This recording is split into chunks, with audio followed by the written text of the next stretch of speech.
왕관은 언제나 죽음 뒤에 찾아오는 것처럼 보였다. 그러나 이번에는 달랐다.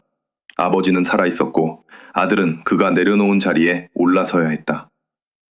단 3분도 되지 않은 발표에서 윌리엄은 같은 날짜를 2번 말했다. 2027년 6월 2일. 그 짧은 침묵 안에는 한 가족이 감춰온 두려움과 죄책감이 모두 들어있었다. 캐서린은 남편을 바라보며 미소 지었지만 그 아래에는 왕비가 된다는 기쁨보다 새 아이의 미래를 지켜야 한다는 불안이 더 깊게 흐르고 있었다. 조지는 아직 아이였지만 세상은 이미 그를 다음 왕으로 바라보기 시작했다. 클래런스 하우스의 어두운 방에서 찰스는 말없이 화면을 바라보고 있었다. 그의 앞에는 날짜가 검은 잉크로 지워진 문서와 아직 서명되지 않은 종이 한 장이 놓여 있었다. 대관식은 축제가 아니었다. 누군가는 왕관을 받아야 했고 누군가는 평생 사랑한 권력을 스스로 놓아야 했다. 하지만 진짜 질문은 따로 있었다. 왜 날짜는 갑자기 앞당겨졌고 누가 그 결정을 밀어붙였을까? 그 답은 성당에서 멈춰버린 단 12초 안에 숨어 있었다. 발표는 짧았다. 윌리엄과 캐서린이 반상에 함께 선 시간은 채 3분도 되지 않았다. 그러나 그날의 침묵은 어떤 연설보다 길었다. 윌리엄은 준비된 문장을 따라 천천히 읽다가 대관식 날짜에 이르러 잠시 손을 멈췄다. 2027년 6월 2일. 그리고 마치 자신에게 확인시키듯 같은 날짜를 한 번 더 말했다. 카메라는 그의 얼굴을 비추고 있었지만 진짜 이야기는 손끝에서 드러났다. 강단을 움켜쥔 손가락이 하얗게 굳어 있었고 캐서린은 그 모습을 놓치지 않았다. 그녀는 미소를 유지했지만 눈빛에는 기쁨보다 걱정이 깊었다. 왕건은 두 사람의 이름만 바꾸는 것이 아니었다. 그들의 결혼, 집안의 침묵, 아이들과 보내는 시간까지 모두 다른 규칙 아래 놓이게 될 터였다. 트미는 그 6월 2일은 우연히 선택된 날짜가 아니었다. 엘리자베스 2세가 대관식을 치른 날과 정확히 이어지는 상징적인 선택이었다. 왕실은 전통을 사랑하지만 때로 전통은 과거를 기리는 장식이 아니라 현재의 불안을 감추는 벽이 된다. 사람들은 역사적인 계승이라고 불렀지만 그날 윌리엄의 표정에는 승리의 흔적이 없었다. 살아있는 아버지의 자리를 이어받는 일은 영광보다 죄책감에 가까웠다. 발표가 끝나자 기자들의 질문이 쏟아졌지만 두 사람은 답하지 않았다. 문이 닫히고 조명이 꺼진 뒤 윌리엄은 처음으로 크게 숨을 내쉬었다. 그는 캐서린을 바라보며 거의 들리지 않을 만큼 낮은 목소리로 물었다. 우리가 정말 준비된 걸까? 캐서린은 그의 손을 잡고 말했다. 준비된 것이 아니라 이제 준비해야만 하는 거예요. 그 말은 위로가 아니었다. 도망칠 수 없다는 사실을 함께 인정하는 약속이었다. 같은 시각 클래런스 하우스의 조용한 방에서는 찰스가 무음으로 켜진 화면을 바라보고 있었다. 그는 안경을 벗어 탁자 위에 내려놓았지만 시선을 돌리지 못했다. 아들이 날짜를 2번째로 말하는 순간 그의 얼굴이 아주 잠깐 굳었다. 사적인 합의가 국민 앞에서 발표되는 순간 결정은 더 이상 되돌릴 수 없는 역사가 되었다. 찰스 곁에는 두꺼운 대관식 계획서가 놓여 있었다. 공식 일정과 의전, 권한 이전 과정이 정리된 문서였다. 그는 한동안 휴지를 쓰다듬다가 천천히 첫 장을 열었다. 원래 날짜는 검은 잉크로 거칠게 지워져 있었고 그 아래에 6월 2일이 손글씨로 적혀 있었다. 그 수정은 단순한 일정 변경이 아니었다.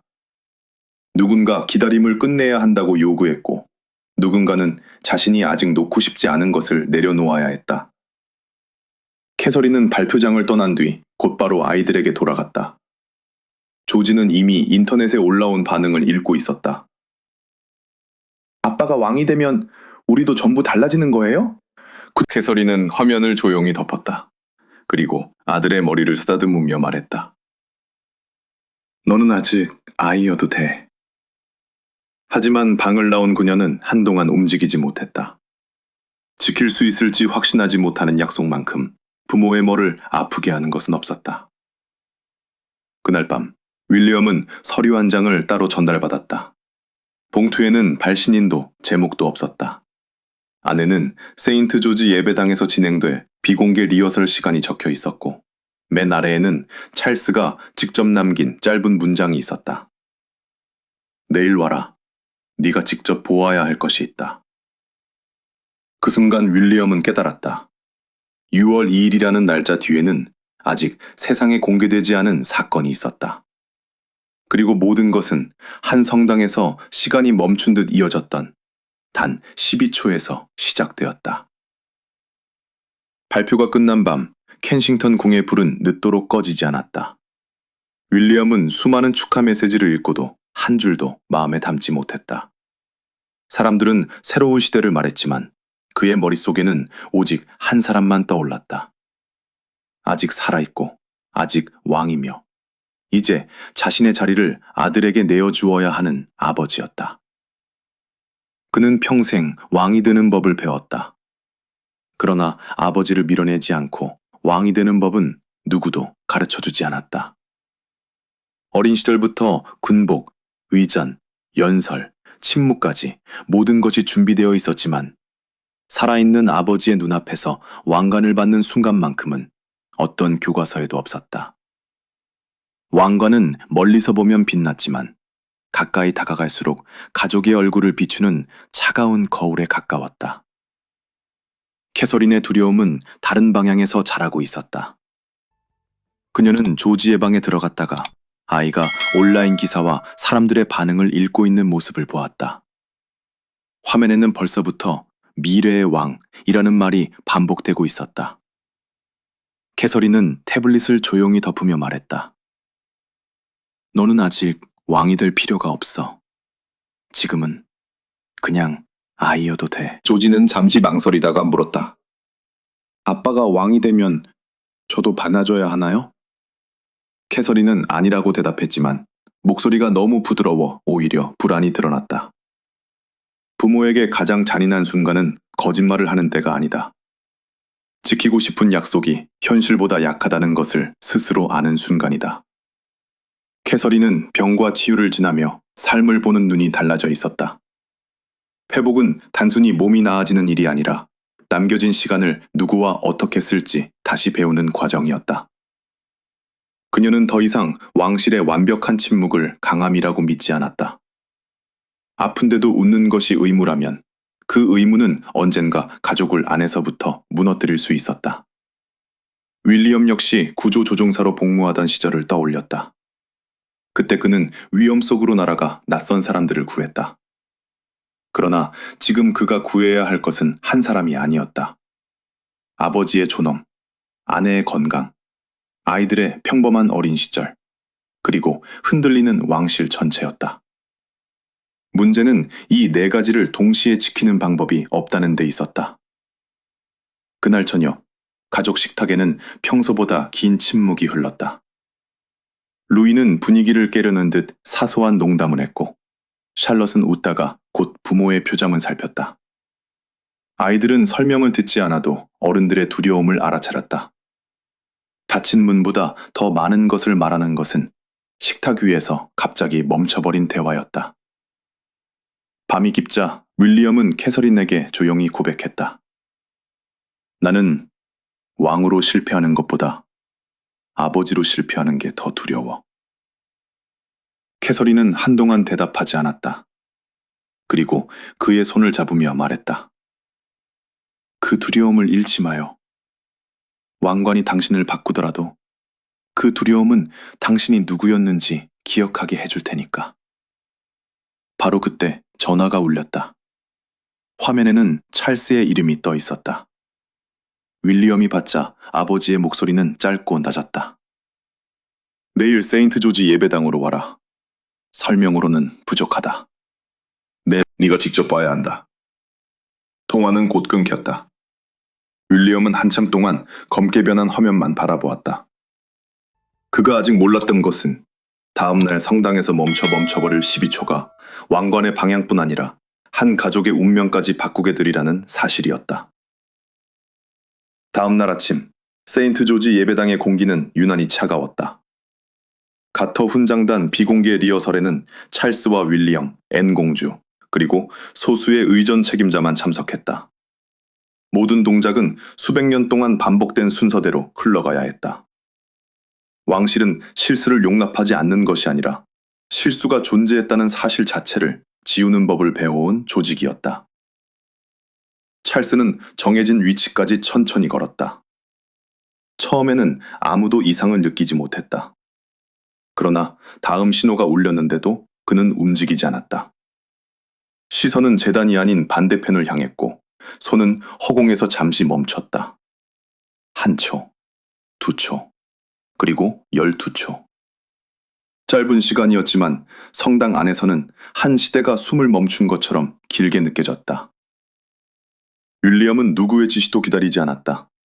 그는 아버지 곁으로 다가가 다음 동작을 낱게 알려주고 자신의 몸으로 시선을 가렸다. 애는 즉시 연주를 계속하라는 신호를 보냈다.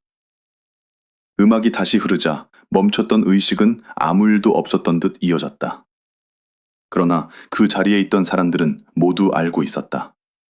방금 왕관은 서리보다 먼저 움직였다. 리허설이 끝난 뒤 찰스는 제2실 문을 닫자마자 아들을 돌아보았다.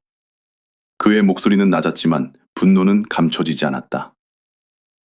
너는 너무 빨랐다. 마치 이 순간을 기다린 사람처럼. 윌리엄은 의식용 장갑을 움켜쥐며 대답했다. 기다린 게 아닙니다. 아버지가 두려워 보였기 때문에 움직인 겁니다. 두려움이라는 단어가 방안을 베었다. 찰스는 평생 비판과 조롱을 견뎠지만 아들의 눈에 약해 보였다는 사실만은 받아들일 수 없었다. 그는 왕이 되기 위해 가장 긴 시간을 기다렸고 이제 겨우 손에 넣은 왕관이 자신의 몸보다 먼저 늙어가는 듯한 공포를 느끼고 있었다. 윌리엄도 상처받지 않은 것은 아니었다. 아버지를 보호하려 내민 손이 곧 왕위를 가져갈 손처럼 보였다는 사실이 그를 괴롭혔다. 캐서린은 예배당 뒤편에서 그를 발견했다. 장갑은 손바닥 안에서 깊게 구겨져 있었다. 그는 거의 속삭이듯 말했다. 도와드렸는데 배신한 것 같아. 캐서린은 그의 손에서 장갑을 천천히 풀어냈다. 당신이 앞으로 나가지 않았다면 더 큰 굴욕이 남았을 거예요. 하지만 앞으로 나갔기 때문에 이제 모두가 준비가 시작됐다는 것도 알게 됐겠죠? 위로는 정확했지만 잔인했다. 어떤 진실은 사람을 살리면서 동시에 상처를 남긴다. 그날 오후, 애는 찰스와 단둘이 마주 앉았다. 그녀는 성당에서 벌어진 일을 실수가 아니라 경고라고 말했다. 통제된 전하는 존엄을 지킬 수 있지만 갑작스러운 위기는 두 시대를 함께 무너뜨릴 수 있다고 했다. 찰스는 오랫동안 침묵한 뒤 두 가지 계획을 준비하라고 지시했다. 하나는 섭정, 다른 하나는 완전한 퇴위였다. 밤이 되자 윌리엄에게 봉인된 서류가 전달됐다. 첫 번째 계획은 예상했던 내용이었다. 그러나 두 번째 문서의 첫 장에는 아직 아무도 공개하지 않은 대관식 날짜가 적혀 있었다. 가을의 어느 날이었다. 윌리엄은 문서를 끝까지 읽고 조용히 덮었다. 그리고 단 한 문장을 남겼다. 너무 늦습니다. 그 순간부터 문제는 찰스가 물러날 것인가가 아니었다. 누가 얼마나 빨리 왕관을 움직일 것인가였다. 며칠 뒤 찰스와 윌리엄은 조언자도 수행원도 없는 왕실 도서관에서 마주 앉았다. 긴 탁자 위에는 대관식 순서지가 놓여 있었고 한 문단은 검은 잉크로 거칠게 지워져 있었다. 그것은 전임 군주가 새 국왕에게 공개적으로 충성을 맹세하는 순간이었다. 왕관을 넘기는 의식 가운데 가장 짧지만 가장 잔인한 장면이 될 수 있었다. 찰스는 지워진 문장을 손가락으로 짚었다. 나는 수백만 명 앞에서 내 아들에게 무릎 꿇지 않겠다. 목소리는 차분했지만 그 안에는 평생의 기다림이 응축되어 있었다. 그는 왕이 되기 위해 젊음을 지나 노년까지 버텼다. 이제 겨우 얻은 이름을 스스로 내려놓는 것만으로도 충분히 고통스러운데 마지막 장면까지 패배자의 모습으로 남을 수는 없었다. 윌리엄은 감정을 누른 채 문서를 다시 밀어놓았다. 그 장면은 아버지를 굴복시키기 위한 것이 아닙니다. 국민에게 이 왕위 이양이 강요가 아니라는 걸 보여주기 위한 겁니다. 작은 망설임 하나가 왕실 분열, 강제 퇴위, 아들의 야심이라는 소문으로 번질 수 있었다. 왕실에서 침묵은 품위가 들기도 하지만 때로는 가장 위험한 빈칸이 된다. 찰스는 아들을 똑바로 바라보며 말했다. 너는 평생 왕관을 받는 법을 배웠다. 하지만 사랑하는 것을 내려놓는 법은 배운 적이 없지. 그 말에 윌리엄의 얼굴이 굳었다. 그는 갑자기 자리에서 일어섰다가 다시 멈췄다.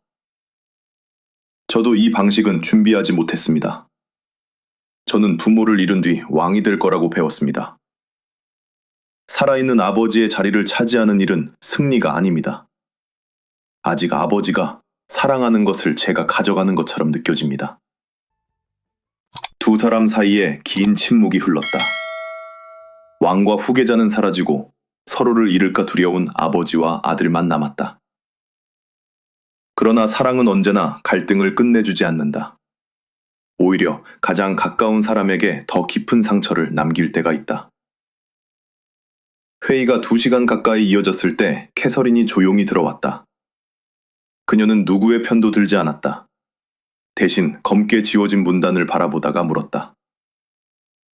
새로운 시대의 첫 장면을 한 아들이 아버지를 꺾는 모습으로 남기고 싶으신가요? 아니면 한 아버지가 아들을 인정하는 순간으로 남기고 싶으신가요? 찰스의 표정이 처음으로 흔들렸다.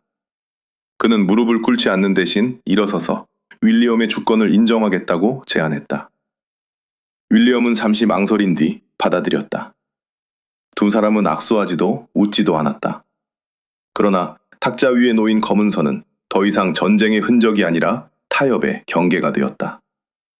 그때 문 밖에서 급히 노크하는 소리가 들렸다. 왕실 의전 책임자가 가져온 보고서에는 승인되지 않은 수정사항들이 적혀 있었다. 찰스의 역할은 확대되어 있었고 그와 커밀라가 윌리엄과 캐서린 바로 앞에 입장하도록 행렬 순서도 바뀌어 있었다. 누군가가 공식 결정을 기다리지 않고 이미 왕관의 모양을 바꾸려 한 것이다. 캐서린은 문서 마지막 장을 넘기다가 손을 멈췄다. 요청서 아래에는 익숙한 사무실의 표식이 남아 있었다. 그것은 찰스의 이름이 아니었다. 변경 요청은 커밀라 측에서 전달된 것이었다. 캐서린은 수정된 행렬 문서를 들고 곧바로 커밀라를 찾아갔다. 방 안에는 수행원도 기록관도 없었다. 두 사람 사이에 놓인 것은 왕관이 아니라 한 시대가 끝난 뒤 누가 기억되고 누가 지워질 것인가에 대한 두려움이었다. 커밀라는 변명하지 않았다. 그녀는 찰스가 왕위를 내려놓는 순간 자신들의 삶도 함께 접힐 것 같았다고 말했다.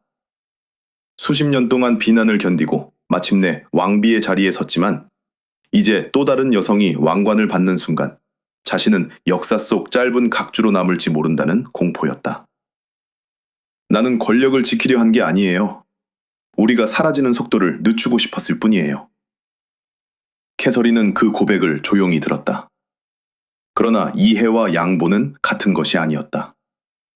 그녀는 과거를 존중할 수는 있어도 미래의 권위를 흐리게 만들 수는 없다고 말했다. 개인의 상처가 공적인 질서를 바꾸기 시작하면 왕실은 사람을 지키는 제도가 아니라 두려움을 숨기는 궁전이 된다고 경고했다. 애는 즉시 승인되지 않은 모든 변경을 철회시켰다. 찰스는 수정된 문서를 받아든 뒤 커밀라에게 단 한 가지를 물었다. 왜 내 이름으로 움직였소? 커밀라는 그를 보호하려 했다고 답했지만 찰스의 표정은 더 차가워졌다. 그는 그 행동이 자신을 왕관에 집착하는 사람처럼 보이게 만들었다고 말했다. 그리고 손가락에서 인장 반지를 빼 탁자 위에 내려놓았다. 상징은 신뢰보다 커지는 순간 위험해진다. 그 말이 떨어지자 커밀라는 아무 대답도 하지 못했다. 침묵은 그녀가 두려워했던 현실을 먼저 보여주었다. 영향력은 이미 줄어들고 있었다.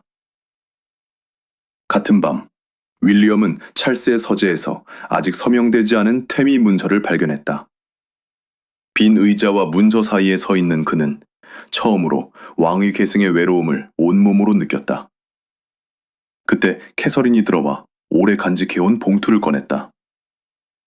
엘리자베스 2세가 미래의 왕비에게 남겼다는 봉인된 편지였다. 밀랍이 부서지고 종이가 펼쳐졌다. 편지는 침묵을 강함으로 착각하지 말고 의무가 사랑을 대신하게 두지 말라고 경고했다. 왕실이 살아남는 이유는 왕관이 완벽해서가 아니라 그것을 쓴 사람들이 가족 안에서 인간으로 남기 때문이라는 내용이었다. 윌리엄은 같은 문장을 2번 읽었다. 그리고 자신의 가장 깊은 두려움을 털어놓았다.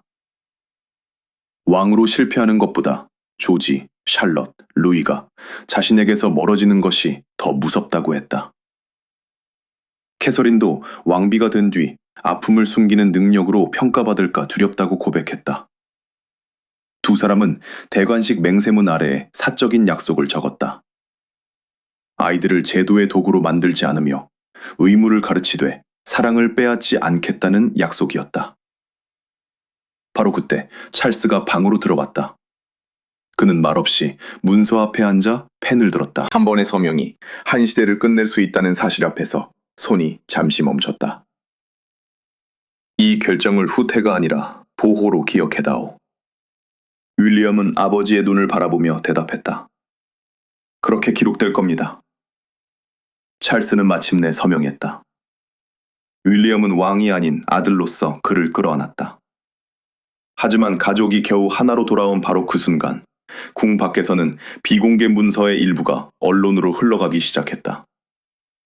찰스의 서명이 끝난 지 몇 시간도 지나지 않아 비공개 문서의 일부가 언론에 흘러나왔다.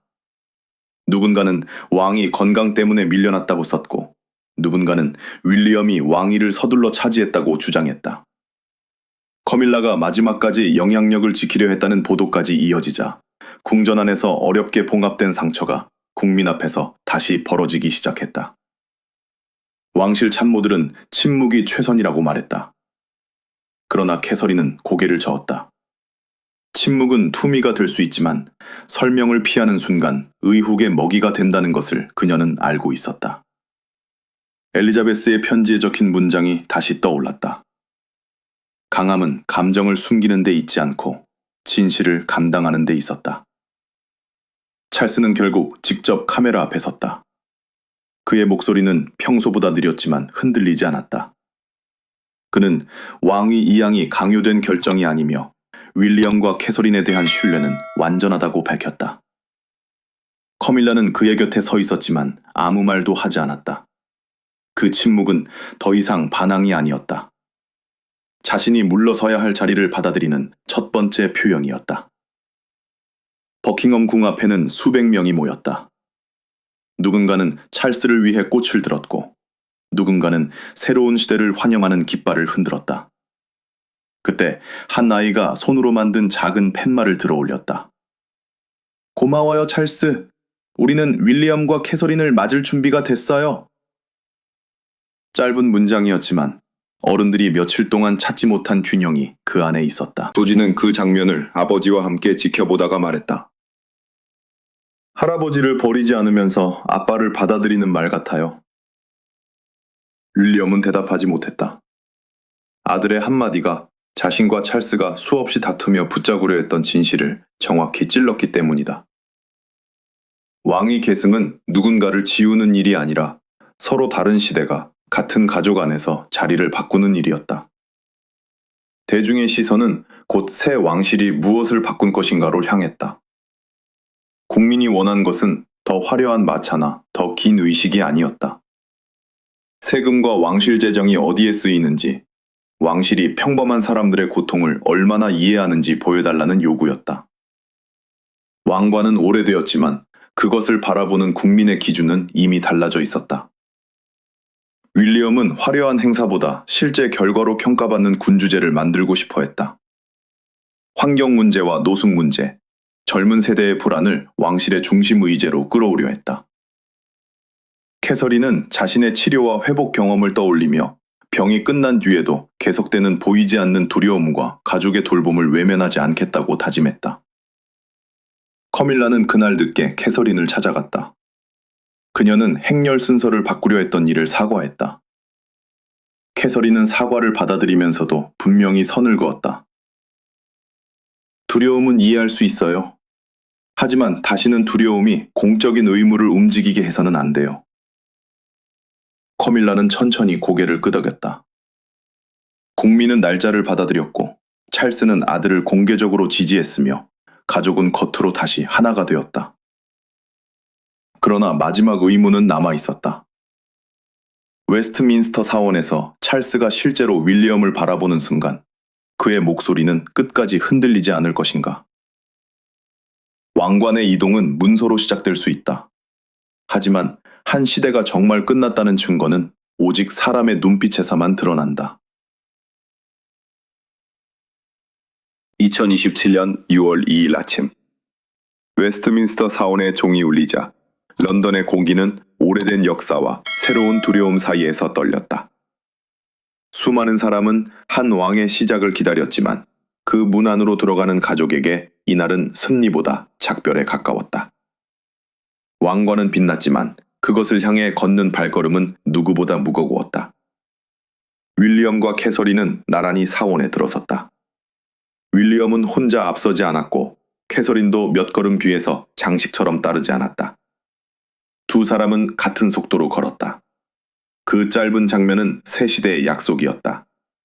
앞으로의 왕실은 한 사람의 고독한 희생이 아니라 서로의 두려움을 인정하는 동반자 관계 위에 세워질 것이었다.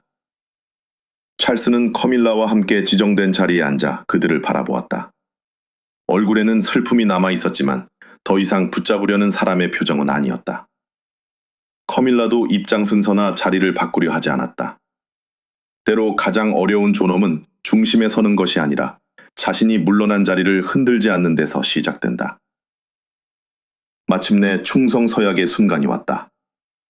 찰스는 천천히 자리에서 일어나 윌리엄을 정면으로 바라보았다. 사원 안의 모든 숨소리가 멎었다. 그는 무릎을 꿇지 않았지만 또렷한 목소리로 새 국왕에게 충성을 맹세했다. 그 한 문자는 강제 퇴위와 부자 간의 전쟁을 둘러싼 모든 의심을 끝냈다. 윌리엄은 잠시 고개를 숙였다. 그것은 전임 군주를 향한 의례만이 아니었다. 자신이 왕이 될 수 있도록 가장 사랑한 것을 내려놓은 아버지에게 보내는 아들의 강사였다. 왕관을 물려받는 순간에도 그는 승리자가 아니었다. 아버지의 마지막 결정을 완성해야 하는 후계자였다. 캐서린이 왕관을 받은 직후 가장 먼저 바라본 곳은 군중이 아니었다. 조지와 샬럿, 루이가 앉아있는 자리였다.